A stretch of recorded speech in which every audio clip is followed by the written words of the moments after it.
Hope I've got a little bit more light than I learned from that last video to try to have some light down here so y'all can see it. So Ephesians chapter 5 and verse 14. Wherefore he saith, or wherefore it saith, or it saith. In other words, he's saying it's written in the Old Testament.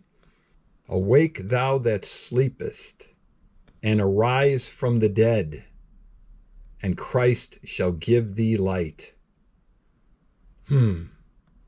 Perfect analogy and allegory to the character of Anthony Hopkins in that movie, Zero Contact. Awake thou that sleepest and arise from the dead. So from the standpoint of his son and his friends and family members, he was dead to them. He had gone to sleep and was dead to them. And then when he claims that he came to his senses, he awakened to them or arose from the dead to be alive in their world again. But he also looked at it as maybe I went back to sleep or I died to the world that I was operating in. So you see how this works. And Christ shall give thee light. And so the it saith comes from Isaiah chapter 60. Arise, shine, for thy light is come, and the glory of the Lord is risen upon thee. That's exactly what Paul was writing about in Ephesians. Wherefore he saith, awake thou that sleepest, and arise from the dead, and Christ shall give thee light. The glory of the Lord is risen, or it has irradiated. It has irradiated you. It's time to arise from the dead and shine, because the glory of the Lord has irradiated you.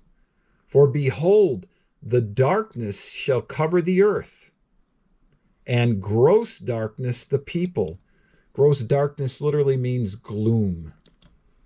That's what we're talking about, what we're seeing happening in the world, in the generation that we're walking in. Darkness shall cover the earth, and a gloom upon the people. But the Lord shall arise upon thee. What? When you go to sleep in the land of Nod, let that person die and come back to the Father. That's equating with waking up and arising from the dead. He shall irradiate. Look at that.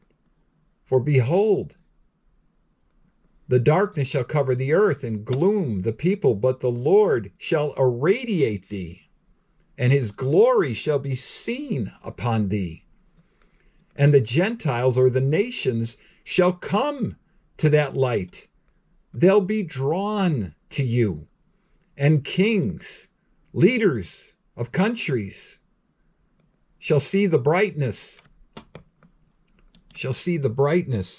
or the brilliancy of thy rising, of the rising of light, the dawning.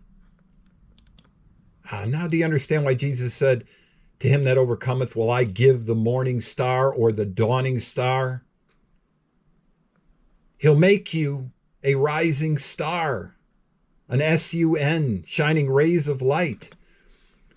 And then when you lift up your eyes, you'll see all of these gather themselves together. They come to thee. Thy sons shall come from far, and thy daughters shall be nursed at thy side. You'll feed them with this light, with this living word. My God. My God. This absolutely is in lockstep with what Apostle Aaron Hicks is teaching on about Elijah must first come. To do what? Right? To turn the heart of the fathers to the children, which will then turn the heart of the children to the fathers. This is how the coming of the Lord, I feel that anointing. This is what is the coming of the Lord. This is what the creation is groaning and travailing, waiting to see.